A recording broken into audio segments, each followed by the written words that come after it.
안녕하세요 여러분, 하와이의 박미입니다. 은행들이 좀 이상하다. 돈을 맡겼는데도 사람들이 무슨 일이 벌어졌는지 알 수가 없는 일들이 벌어지고 있습니다. 새마을 금고, 조용한 합병이 가능한 이유에 대해서 보도록 하겠습니다. 새마을 금고 중앙회에 예금자에게 합병 사실을 알리는 규정이 마련되어 있지 않은 것으로 나타났습니다. 계약하실 때 잘 보셔야 될 것 같아요. 요즘 같은 위험한 시기에는. 새마을 금고 사태의 주요 원인은 새마을 금고 간 합병이 조용히 이루어지는 이유다. 최근에는 서울의 한 금고가 합병 후 2주가 지나도록 예금자에겐 고지하지 않았다. 해당 금고는 지난해 연 8%가 넘는 8%를 줬어요. 고금리 정기예금 특판 상품을 팔아서 전국에서 예금자를 끌어모았다고 합니다. 그 전에 7%인가요? 끌어모아가지고 이제 이자 줄 때가 되니까 다시 이번에 1% 더 올려가지고 8% 주겠다 해서 돈을 엄청나게 끌어 모았죠. 이자 많이 준다고 하면 뭐 다 너도나도 그런가요? 저는 절대 안 갑니다. 서울 중구에 있는 A 금고는 지난달 29일 인근 B 금고로 흡수 합병된 후 2주가 지난 시점에서야 1억 원 미만 예금자 대출에게 합병 개별 고지서를 하지 않았다. 개별 고지는 문자, 이메일, 우편 등 거래자가 알 수 있는 방법으로 고지하는 것을 말합니다. A금고는 모든 출자자를 대상으로 지난 6월 말과 7월 초 두 차례에 걸쳐 합병총회 안내 우편과 문자를 보냈다. 합병총회는 금고 간 합병의 찬반을 가리는 총회인데요. 1억 원 이상 고액 거래자에게도 추가적으로 합병 안내 문자를 발송했다. 그러나 1억 원 미만, 1억 원이 안 되는 사람들이죠.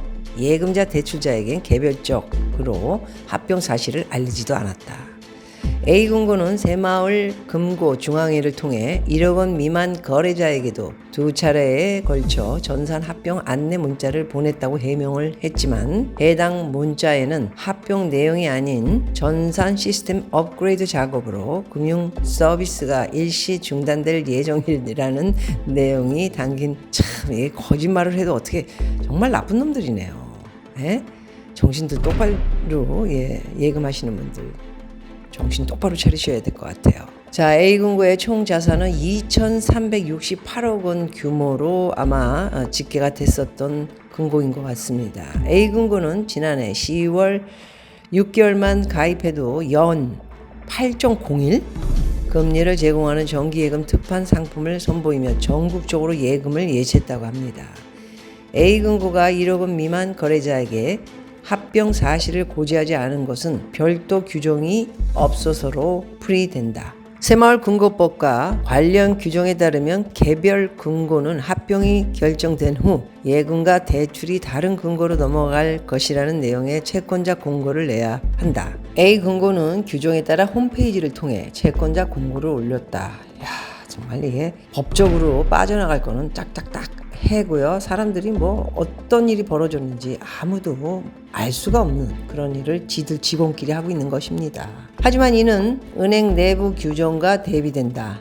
은행은 금융감독원 지침에 따라 지점 폐쇄 3개월 전 모든 거래자에게 두 차례에 걸쳐 문자, 전화, 우편, 이메일 등으로 개별 안내를 하게 돼 있다. 일부 대형은행은 폐쇄 최소 한 달 전 재안내하며 거래자가 지점 폐쇄를 인지할 수 있게 하고 있다. 지들끼리 뭐 합병해버리고 그러니까 하나는 아니면 뭐 합병한 두 은행이 다 없어진 것인지 알 수가 없죠. 돈 찾으러 가니까는 문이 닫혀 있고 폐쇄되면 사람들이 이거 하고 다 놀라면서 이제 뱅크런 다른 은행 가서 시작될 수도 있고 그러기 전에 이게 개인 뭐 하나하나 새마을 금고 같은 경우는 뭐 이런 식으로 만들어진 거라 이게 정말 속임수가 너무 많네요. 이거 새마을 금고는 정말 없어져야 되는 은행이 아니죠. 금고 중에 하나이지 않나. 어떻게 이런 은행이 많이 만들어졌는지 참 이해가 안 갑니다. 어마어마한 돈을 유치했더라고요. 자기네들이 무슨 사업을 해서 어떻게 돈을 벌어야 되는 것 자체도 모르고 그냥 사람들 돈만 끌어들여가지고 보통 은행,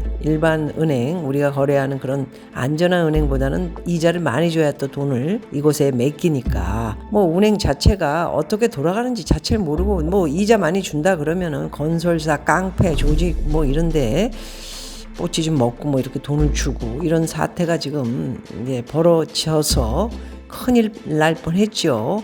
근데 또 나라에서 뭐 다 모든 것을 인지하고 뭐 다 책임져 주겠다 뭐 이런 이야기를 했는데 뭐 어떻게 책임을 질 겁니까? 크게 벌어지면 책임 못 져요. 큰 사태가 벌어지면 책임 못 집니다.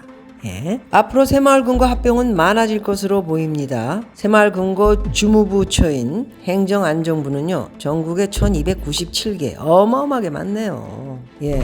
이게 뭐 시골 같은 데 내려가면은 이런 조곤조곤한 은행, 거기서 정말 어렵게 일해가지고 그런 사람들 돈 이자 좀 더 주겠다고 해서 돈 땡겨가지고 거기 앉아있는 놈들 월급 많이 받고 뒷근육으로 돈 받고 참 1297개 금고 중 연체율이 평균보다 높은 100개를 집중 관리 대상으로 정하했고요. 이 중 연체율이 10%가 넘는 30개의 특별 검사를 진행하겠다고 밝혔습니다. 이미 이거 6개월 전부터 우리가 기사를 본 것이죠. 30개는 완전히 특별 검사 문 닫아야 되는 은행들인 거예요. 은행이 아니고 금고.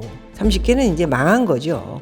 연체율이 10%가 넘는데 이게 말이 됩니까? 이자 주겠다고 하는 돈 이거 그 돈하고 목돈 어떻게 줄 건데 특별검사 대상이 된 30개 금고는 흡수 합병될 가능성이 있는 것으로 알려졌다. 결국 30개의 금고는 이제 문을 다 닫고 다른 곳으로 이제 이전해서 합병돼 있고 거기서 돈 책임지고 주고 안 그러면 1297개 다 망하니까 다 가서 내 돈 달라 돈 내놔라 이러면 큰일 나니까요. 또 이렇게 할 것이니 걱정 말아라 이 얘기죠. 새마을금고 중앙회 관계자는 합병 과정에서 금고가 해야 할 행위를 다 했지만 일부 예금자가 불편을 겪었다면 앞으로 세심히 살피겠다. 참, 우리나라 빚 때문에 큰일 났습니다. 정부가 앞장선 50년 만기 주담대 이젠 가계부채 증가 주범으로 떠오르고 있습니다. 대출 한도 늘리기 위해서요 50년 만기 대출을 사용하라 그랬는데 많은 사람들이 돈을 빌려서 집을 샀죠. 50년 만기 주택담보대출이 뜨거운 감자로 떠오르고 있는데요. 금융당국이 시중은행의 50년 만기 주담대 상품을 가계부채 증가의 원인으로 판단하고 이제는 연령 제한을 검토 중이다. 참 이제는 겁이 나나 보죠. 이를 두고 인터넷 커뮤니티에서는 세대 갈라치기다. 4050 주거 마련 사다리 걷어차기 등 격한 반응이 지금 나오고 있다고 합니다. 이거 어떻게 하려고 이러나요? 이러다 집값 완전히 대폭락이 이루어지면 끔찍하기 짝이 없어요. 정말 생각하기도 싫은 일들이 벌어질 것 같은데 50년 만기 주담대는 대통령직 인수위원회가 도입을 추진했고요. 특례 보금자리론으로 실행했다는 점에서 제대로 된 정책적 고민과 파장을 고려하지 않았다는 비판에서 정부가 자유로울 수 없다는 지적이 나오고 있는데 그 정도가 아니에요. 지금 여러분 한번 생각을 잘 해보세요. 거기다 이제 부동산이 또 계속 올라가 줘야 되는데 오히려 지금 떨어져서 나오는 집들이 상당히 많고요. 올라가 있다 이거 잘 들여다보셔야 돼요. 나중에 회원 전용에서 이미 한번 말씀드렸지만 그 속임수가 되게 많은 거기 때문에 잘 보셔야 된다는 말씀을 드리고요. 특례 보금자리 이거 연장을 해야 된다. 대출 계속 더 줘서 빚은 늘리고 망하든가 말든가 뭐 집값 떨어지고 전세 자금도 지금 많이 떨어졌기 때문에 그것도 전세 자금 줘야 하는 거 그래서 집값 떨어뜨려서 대폭으로 이제 집이 대량으로 나오게 되면은 난리들 나죠. 걱정스러워요. 세계에서 아마 중국보다 더 심하게 많은 부동산을 자산으로 생각하고 있는 것 같습니다. 이 부동산은 사는 거 살고 뭐 한 20년 또는 뭐 18년에 한 번씩 이렇게 오를 수 있는 그런 자산으로 생각을 해야 되는데 이건 그게 아니고 1년, 2년 단위로 이렇게 오르는 그런 모습들을 보고 뭔가 잘못 착각들을 하고 있는 그런 모습을 볼 수 있습니다. 그리고 자꾸 이런 부동산을 지금 현재로서는 해서는 안 되는 일, 대출을 받아서 집을 사라 이거 안 되는데 가계부채 증가는요 주택 거래량 증가와 특례 보금자리론 전세 보증금 반환 대출 등 정부의 규제 완화와 맞물린 측면이 크다. 은행권 관계자가 이야기하는 겁니다. 책임을 정부로 다 돌리고 있죠. 큰일 벌어지면 정부에서 다 책임져야 되는 겁니다. 50년 만기 주담대에 연령 제한을 도입해도 가계부채 증가를 해결하기는 어렵다. 그렇기 때문에 결론은 잘못된 지금 판단을 해서 이렇게 부동산을 추스리고 있는 거에 대해서 한마디 은행권 관계자가 자기 이름 안 밝히고 이야기를 했습니다. 저는 제 이름을 밝히고 매일 얘기하고 있죠. 저는 뭐 제가 뭘 할 사람도 아니고 사심이 없는 사람이고 먹고 사는 사람이기 때문에 제가 큰 소리로 이래서는 안 된다 계속 이야기를 하고 있습니다. 예, 여러분 잘 판단하시고요. 고맙습니다.